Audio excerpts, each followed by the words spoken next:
Agora eu vou conversar com o ex-deputado federal, o ex-vice-prefeito de Manaus e pré-candidato a deputado federal, novamente, o Issa Abrão, que é economista, professor de economia. Depois que deixou a política, virou professor de economia. Já era, né, isso? Isso. A gente, hoje em dia, né, primeiro meus cumprimentos. Bom dia, Ananda, bom dia, Alex, bom dia, Aline, bom dia a todos. É um prazer novamente estar aqui, falando para milhares de pessoas aqui ao mesmo tempo. Muito obrigado pela oportunidade.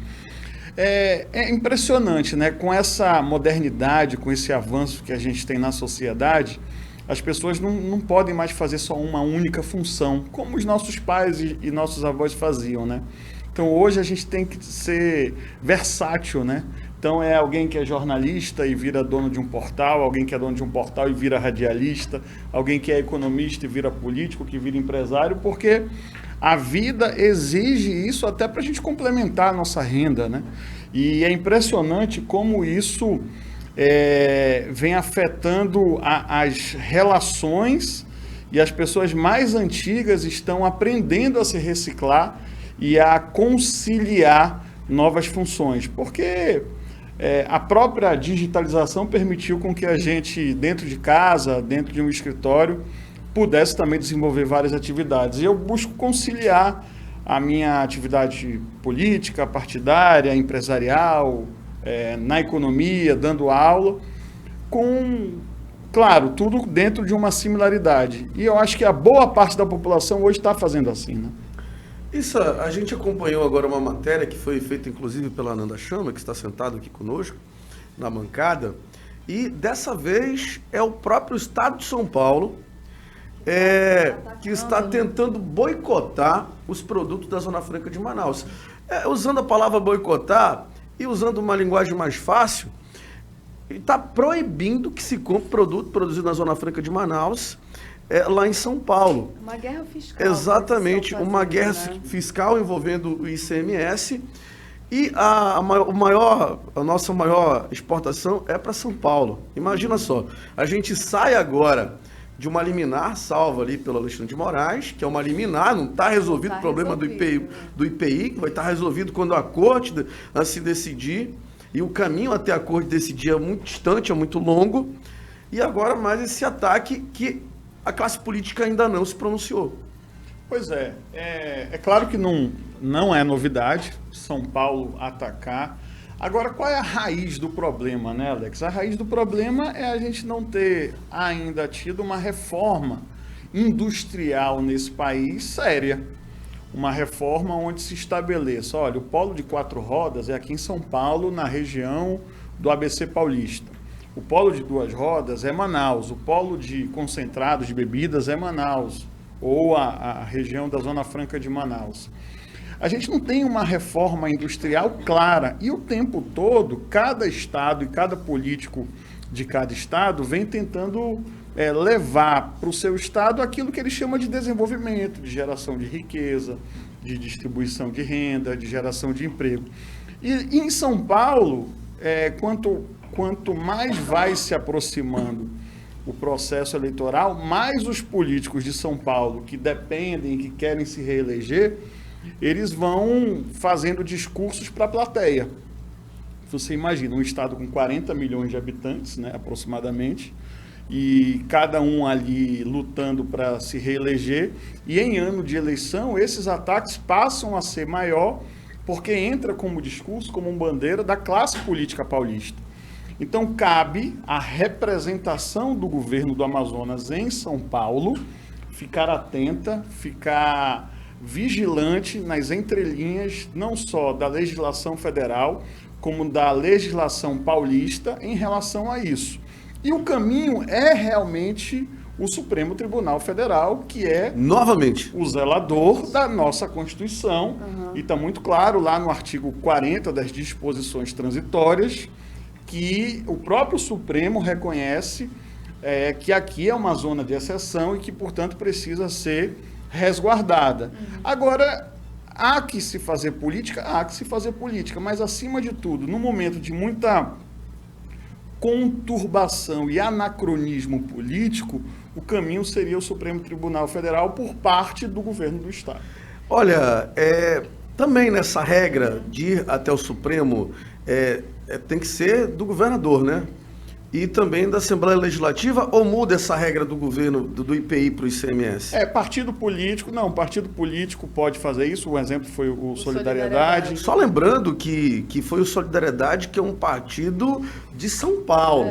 Foi um deputado de São Paulo, que é o presidente de Solidariedade, que entrou com uma ADIM lá no Supremo Tribunal. Não foi nem um partido aqui e nem um político do estado do Amazonas. Eles ajudaram indo até lá ao STF, conversando com Alexandre de Moraes, mas quem entrou, quem fez o pedido foi o Paulinho da Força Sindical do Partido Solidariedade. É importante dizer isso, por que isso? Porque a política, ela é feita de cima para baixo. Ou seja, os interesses aqui do Amazonas, dos políticos locais, geralmente não são os interesses lá de cima. E você que viveu Brasília sabe muito bem disso.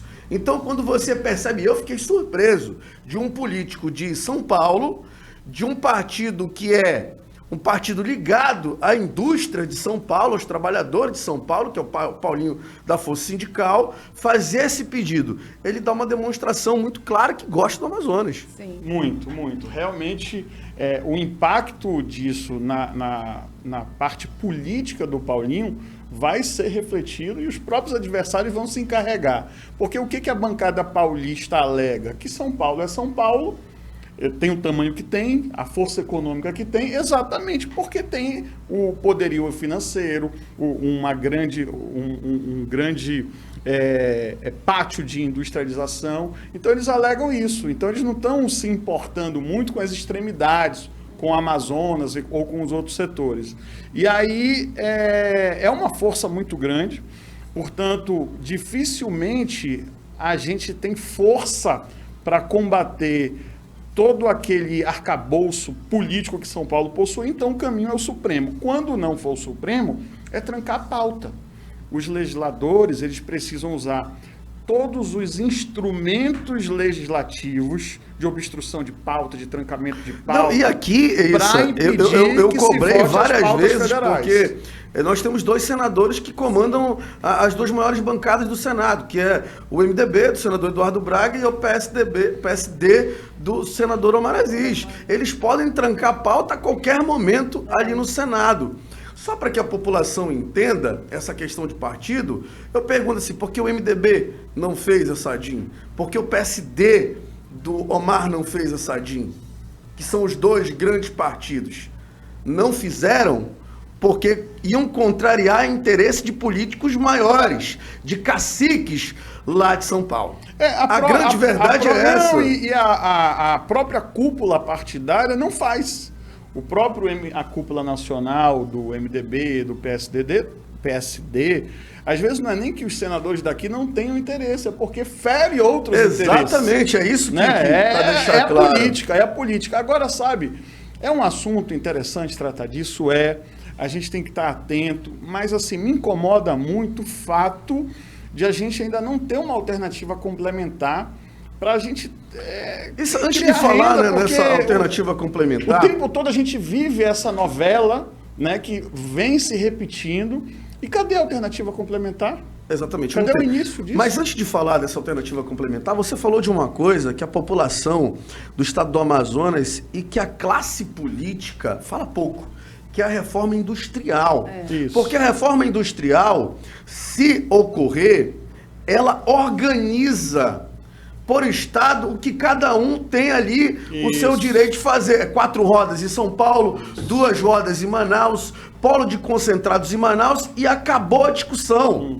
Só que não se faz isso por quê? Você que esteve como deputado federal lá em Brasília, não faz isso por quê? Por que não acontece? É vontade política?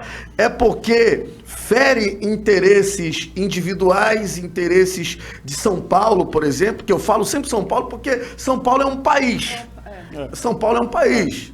São Paulo decide uma eleição. Manaus tem 1% dos votos. Isso, Alex, precisa partir também do próprio Poder Executivo, né? As limitações de um deputado federal, de um senador para fazer uma reforma industrial são próximo de zero.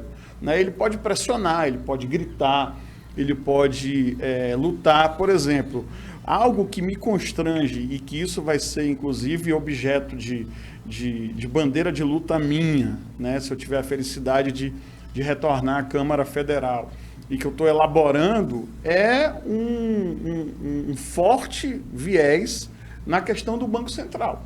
O Banco Central hoje é o maior vilão que a gente tem, maior do que todos que a gente tem, e pouco se fala sobre isso.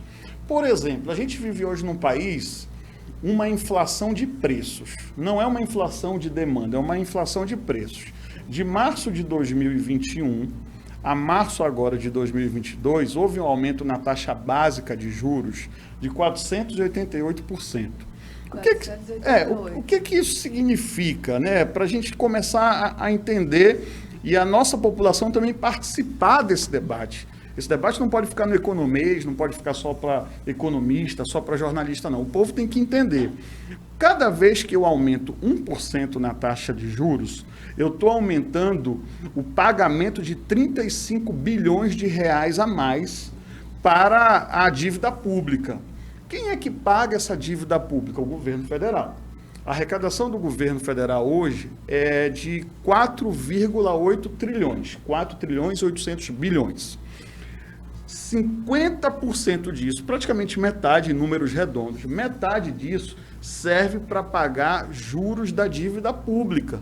Então, cada vez que a gente aumenta essa taxa básica de juros lá no Banco Central, e aí de março de 2021 a março de 2022 saiu de 11%, de 2% para 11,75%, então foi um aumento de mais de 10%. Significa que então o governo federal passa a ter que pagar a mais 350 bi de juros.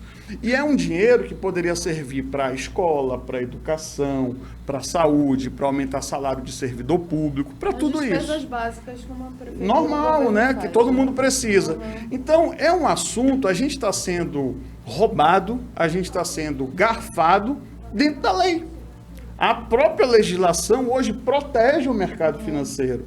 E aí o governo alega, e aí é importante a gente compreender isso, o governo alega que ele está aumentando os juros para conter a inflação. Mas, ora, não está contendo a inflação. Então, ele está servindo ao mercado financeiro, ele está servindo a 5 famílias que cuidam realmente da economia desse país, ele está servindo aos acionistas minoritários da Petrobras. Isso é uma guerra que a gente precisa começar a dar nomes, que a gente precisa começar a explicar, porque é um absurdo esse país sobrar somente 25 bilhões, sobra somente 25 bilhões para investimento, enquanto mais de 2 trilhões é para pagamento da dívida. Eu volto. Eu converso com o Issa Abraão, que foi deputado federal e vice-prefeito de Manaus, é economista e também pré-candidato a deputado federal. E nós estamos falando sobre Zona Franca de Manaus, sobre o ataque agora paulista, o ataque de São Paulo, e também sobre a reforma industrial e da importância de se fazer a reforma industrial.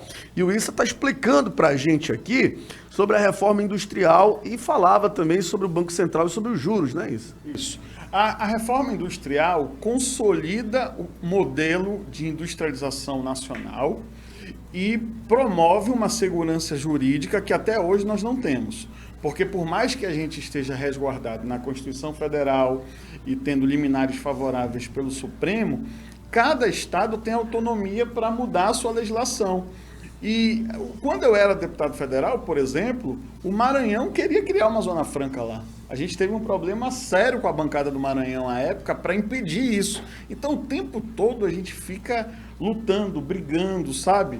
Então, mas aí é importante dizer que a reforma industrial, ela está, na minha opinião, entre as prioridades que um político deve ter, mas ela deve partir do governo federal. Só ele é capaz de promover uma reforma industrial séria nesse país e acabar de uma vez por todas com essa insegurança, não só de Manaus, como dos outros estados também, que muitas vezes não sabe se a empresa vai permanecer, se a empresa vai para outro canto. Enfim. Só para explicar para a população o que seria uma reforma industrial, ela ia ser o marco para colocar o que cada estado poderia fazer e poderia produzir no Brasil. Aí parava com essa briga, por exemplo, com São Paulo, com Amazonas, com Maranhão, com Amazonas, ou seja, daria ali para a gente a tranquilidade jurídica e fiscal para que as empresas continuassem aqui, para a gente atrair também mais investidores e empresas aqui para o Polo Industrial de Manaus. Exatamente.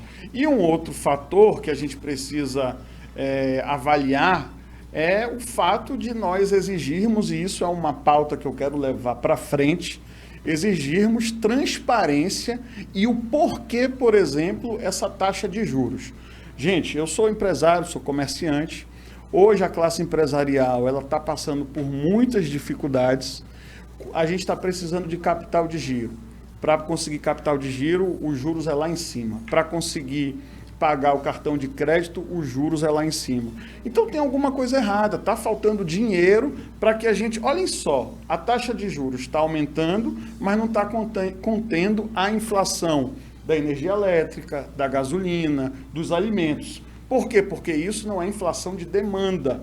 Ah, o povo está consumindo muito, está procurando muito, aumenta os juros para segurar o dinheiro do povo e, por conseguinte, os preços não vão passar daquele período e aí a gente vai conseguir conter. O problema é que aumenta-se os juros e aumenta-se os preços. Então, tem alguma coisa errada que a gente precisa avaliar, que a gente precisa dizer. É tipo essa diminuição do IPI pelo Paulo Guedes, que não diminuiu nada. Não diminuiu nada. Exatamente, diminuiu o ar-condicionado que já é produzido aqui na Zona Franca de Manaus, aonde estavam atacando. Mas não foi pelo IPI. Isso. Exatamente, não teve nada a ver com o IPI. Pelo contrário, aumentou o preço lá onde ele diminuiu o IPI. Né? Para nós já é baixo, então para nós não ia mudar. O problema é que fora do Amazonas ia cair. Mas não caiu. Não caiu, mas ia cair e lá ia baixar. Mas aqui não ia baixar porque já está baixo. E aí baixando lá a gente ia perder competitividade aqui, percebe? Esse era o problema. Não, mas aí o discurso de que eu sou a favor que se tire impostos, que se baixe impostos, todo mundo é a favor, todo mundo que raciocina, que quer o melhor para o país é a favor disso, porque a gente aqui que paga, a classe média que paga tudo nesse país, obviamente que é a favor disso, né? Nós não somos contra que os impostos aumentem. O problema foi que se abaixou o IPI para abaixar o preço dos produtos. Mas não chegou esse preço lá nas lojas, por exemplo. Eu quero aproveitar, porque eu não posso ouvir e não falar, claro, me perdoe. por favor. Mas o que eu quero levar em consideração? É muito perigoso um discurso quando a gente diz assim que a gente é contra os impostos. E parece ser complicado, parece até que eu estou jogando contra mim dizendo isso. Mas olha só, por que os países mais desenvolvidos, os países nórdicos, Suécia, Finlândia, Suíça, aí a gente vai para a Europa, vai lá para a Alemanha, vai para a Inglaterra, por que a carga tributária deles é alta e a população tem qualidade de vida? O problema do Brasil, claro, a gente tem uma distorção na cobrança de imposto, porque a classe média e o pobre são quem mais pagam impostos. Exatamente. Porém, a gente deve fazer o quê? Reforma tributária e reforma fiscal para cobrar mais de quem tem mais e cobrar menos de quem tem menos para poder fortalecer o consumo das famílias.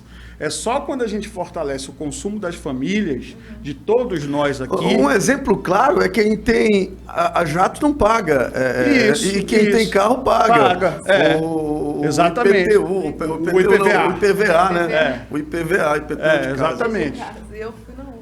Mas o IPTU também é um problema, porque tem um imposto territorial rural que quem tem, por exemplo, fazendas enormes, sim, não paga, aliás, paga 4% do valor da terra. Quer dizer, é um absurdo. Então tá errado. Se ele tá ali com... Quem vai comprar jato ainda tem até auxílio para comprar, tem ICMS de gasolina. Com dinheiro do BNDES. Exatamente. Aí o pobre que quer comprar um carro de segunda mão tem que pagar mais caro e tem que pagar o IPVA. Olha, eu tô adorando esse debate para você ver que esse é o problema do país, a economia. A economia brasileira hoje, ela está servindo ao mercado financeiro. É o mercado financeiro que está estrangulando o pobre e a classe média, e eles estão se beneficiando e lucrando cada vez mais. Então a gente não tem... Gente, nós temos 5 famílias no Brasil que detêm recursos de 100 milhões de brasileiros. Tem 100 milhões de brasileiros que estão vivendo hoje com uma média de R$400 por mês. Tem 100 milhões de brasileiros que antes, quando a gente falava de reforma da Previdência, quando a gente falava do futuro, todo mundo se preocupava. E sabe por quê? Há uma inércia para esses 100 milhões de brasileiros, de metade da população, porque ninguém está mais preocupado com o que vai ser daqui a 20, 30 anos com ele está preocupado com amanhã. A perda de garantias do que eu vou comer amanhã, do que eu vou ter semana que vem, hoje é uma preocupação que consome o brasileiro muito mais do que vai ser dele daqui a 10, 20 ou 30 anos. Então esse é um grande problema. Hoje a gente tem pelo menos no Brasil 40% das pessoas aqui no Brasil, e esse número reflete aqui no Amazonas, 40% das pessoas... 40% das pessoas que estão trabalhando hoje para ter algo amanhã, para ter algo em menos de 7 dias. Quer dizer, olha o desespero dessa pessoa. Eu estava, outro dia, Alex, eu fui dar uma entrevista e a pessoa me perguntou o que a população tem que fazer para poupar, para pagar menos.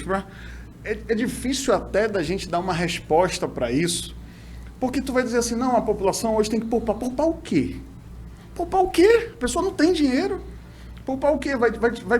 Não vai comprar o alimento, não vai pagar energia, não guarda o dinheiro. Substitui o tipo de alimento, mas praticamente todos estão caros. Toda a cadeia alimentar. Toda a cadeia alimentar, entendeu? Aumentou tudo. Aumentou tudo. Exatamente. E o que é pior, o povo está se endividando por comida. Gente, a gente precisa entender que é muito grave o que a gente está vivendo, mas grave, as pessoas estão trabalhando hoje, pensando no amanhã, pensando no máximo daqui a 7 dias. Por isso que ninguém entende quando a gente fala de reforma tributária, reforma industrial, previdência social, se ele está preocupado com a fome dele hoje, com o emprego dele amanhã e o que ele vai fazer amanhã para comer amanhã. E outra, o cartão de crédito nele está indo todo para comida, porque ele precisa comer, e os juros a quase 400% ao ano do cartão de crédito. Então, está tudo errado do ponto de vista da economia para o pobre e a classe média. Então, enquanto a gente não desonerar o pobre e a classe média, fortalecer a renda dessa grande camada da sociedade, principalmente dos empreendedores, dos comerciantes, que estão também sendo asfixiados com a carga tributária, que não tiveram incentivos para viver nessa pandemia com maior dignidade, a gente vai ter uma economia completamente ineficaz, né? Que está favorecendo só o grande empresariado, que está favorecendo só aquele que tem muito recurso e o povo cada vez mais pobre. Então, por isso, reforma industrial e exigir uma CPI do Banco Central para entender por que o banco está elevando a carga de juro e o povo está continuando sem renda e não está contendo a inflação. Essa é a grande questão. Isso, olha, a gente vai para o intervalo comercial, mas eu quero deixar uma pergunta, que é uma pergunta que tem me inquietado. Olha só, a gasolina aumentou, o diesel aumentou, a cesta básica aumentou, e a gente vai falar de cesta básica, a carne aumentou, o peixe aumentou, o ovo aumentou, o pãozinho que nós compramos de manhã, aquele pãozinho aumentou, ou seja, aumentou tudo. Tudo subindo. E aí, isso, a Zona Franca passou por um ataque, fato. E o Distrito Industrial, você viu alguma manifestação lá?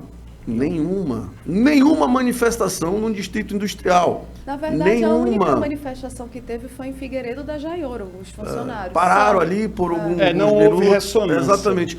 Aí a UEA, e eu e você que viemos do movimento estudantil, eu fico imaginando, cara, isso daqui na década de 2000 ali, isso estava parado a UEA. Tínhamos parado a UEA. Ou seja, reitor não falou nada, centro acadêmico não disse nada, professores não falaram nada, não teve uma manifestação. E pior, os prefeitos, que que seriam impactados e que são impactados diretamente Com EPI. em silêncio. Eu quero perguntar para você, qual é a avaliação que você faz desse momento que vive não só o Amazonas, mas o Brasil? O momento que as pessoas estão com vergonha de ir às ruas. Por que isso? Na tua visão política, na tua visão de economista, na tua visão de quem não chegou, apesar de muito novo, não chegou aí na vida pública por acaso. Alex, é importante a gente fazer alguns questionamentos. Por exemplo, o Bolsonaro, ele teria existido se não houvesse todo um desgaste, todo um trabalho negativo na administração do PT? Provavelmente não, né? O Bolsonaro, ele surgiu como uma pessoa para combater exatamente todos os desvios de corrupção gerados na administração do PT. E eu estou falando de desvios comprovados, tá? Palocci, de prisões. O Palocci devolveu 100 milhões para a Justiça. Eu não estou falando de vício de origem na prisão do Lula, não estou falando disso porque realmente houve. Houve, não estou dizendo que ele é inocente. O problema é que até para você julgar alguém culpado ou inocente ao final, todo o processo ele tem que estar de forma correta. Se não é anulado, volta a estacar zero. Isso é fato e acontece com qualquer ser humano se houver alguma incoerência nas questões jurídicas. Agora, é fato que o problema gerado na administração, principalmente da Dilma, fez surgir a nova via, que foi o Bolsonaro que ganhou a eleição. O Bolsonaro vem escorregando muito, ele diminuiu a corrupção no governo dele, diminuiu. Não dá para dizer aqui que não tem, mas que diminuiu. E aí ele vem escorregando muito, mas ao mesmo tempo as pessoas estão numa sinuca de bico, para falar uma linguagem bem popular. Por quê? Porque você não sabe se você vota no coisa ruim ou no menos pior. Vai votar no coisa ruim. Não, vai votar no menos pior. Então as pessoas realmente estão sendo levadas a se anestesiarem por conta disso. Você não tem ainda uma outra via que passe realmente aquela confiança de que pode ganhar, porque o povo brasileiro ele também tem o tal do voto útil, né? O voto útil é aquele voto, não, vamos votar naquele que realmente pode ganhar a eleição. Ele não vota, ele não se mantém até o fim, mesmo sabendo que pode perder. Então, esse voto útil, se as outras vias aí que estão nascendo ou se continuarem, não conseguirem mostrar para a população que são candidaturas com possibilidades, a tendência delas é se esvaziarem mais. Então, o povo está numa situação em que, por mais que a inflação esteja alta, por mais que a gasolina, o diesel, os alimentos, tudo aquilo que a gente já falou aqui, esteja alta, as pessoas ficam pensando, mas vem cá, eu vou me revoltar e eu me revoltando contra esse governo, eu vou trazer o outro que fez tudo aquilo que também assaltou esse país, prejudicou esse país. Então, a gente vive um momento em que mais de 30% da população, mais de 30% da população não, perdão, mais de um terço da população não quer nenhum dos dois. Não quer nenhum dos dois. E boa parte do eleitorado, boa parte não, 9% do eleitorado do Bolsonaro está lá porque não quer o Lula.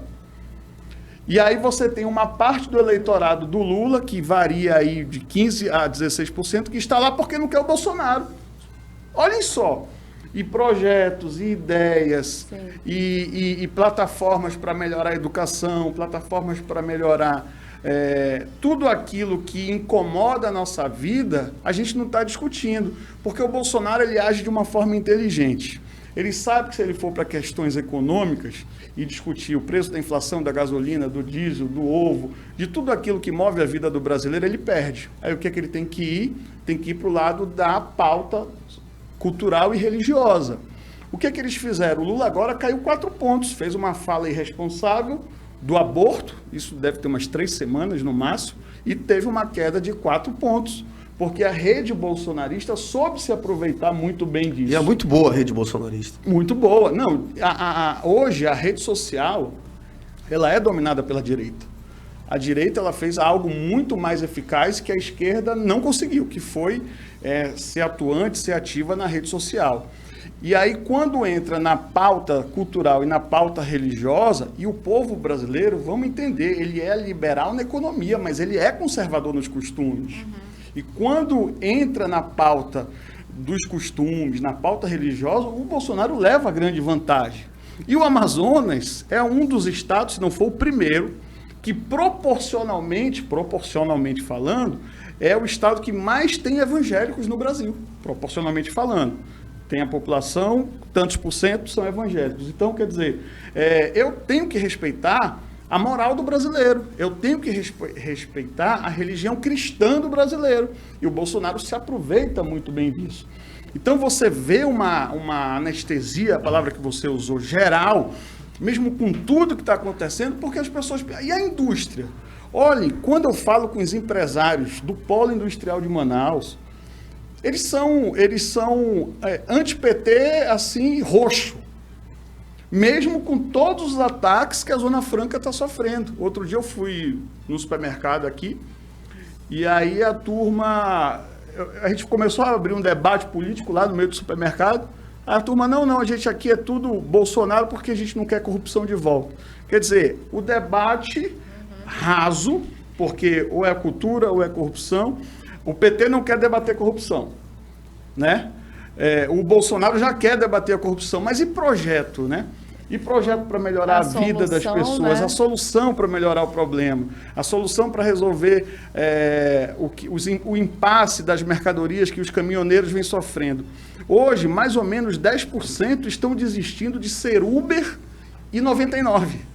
Estão desistindo porque não aguentam mais o preço da gasolina. E não aumenta o valor da corrida. E o que é pior, Alex, você que veio... Eles ainda correm risco, né? E você que veio da esquerda, você que veio do movimento estudantil, antes, quando a gente falava, a gente sabia quem eram os trabalhadores, o chão de fábrica.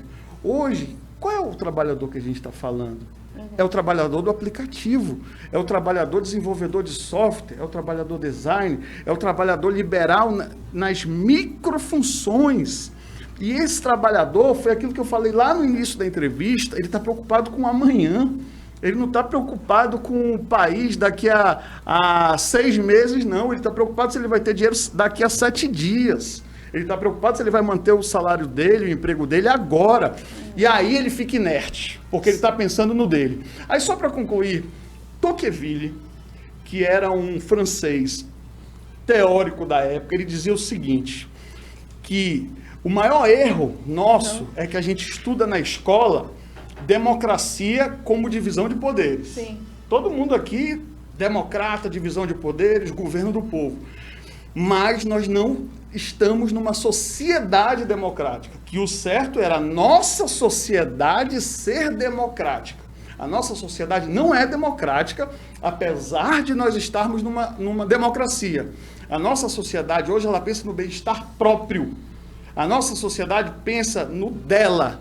Por quê? Porque não há empatia. A palavra empatia vem do grego. Ao lado, patia, patos, sofrer, ou seja, estar ao lado do sofrimento do outro, sabe? Entender o sofrimento do outro. E quando você entende o sofrimento do outro, você se torna mais democrático. Hoje a gente não tem empatia, no geral, estou falando de uma sociedade doente, não temos empatia pelo outro e a gente pensa no bem-estar próprio. Então, o Tocqueville lá atrás, ele já dizia isso, que nós vamos ter problema e novas ditaduras vão voltar, novos governos despóticos vão voltar, porque a nossa sociedade ela não tem raiz democrática e com isso ela pensa mais no que ela pode ter para a sobrevivência própria. E aí eu entendo o povo, mas eu entendo perfeitamente o porquê que as pessoas não estão indo às ruas. Eu entendo porquê que as pessoas estão preocupadas de manter os seus empregos no agora. Eu entendo porque eu estudo isso, eu vejo tudo isso, sabe, Alex?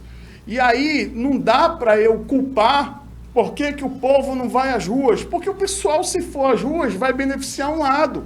A gente está numa sociedade tão dividida e politizada que a gente até brinca, tu fala bom dia, pera lá, bom dia por quê? Vai chegar boa tarde. Não, mas é boa noite, que tu só tá falando bom dia e tu já tá apanhando por isso, sabe?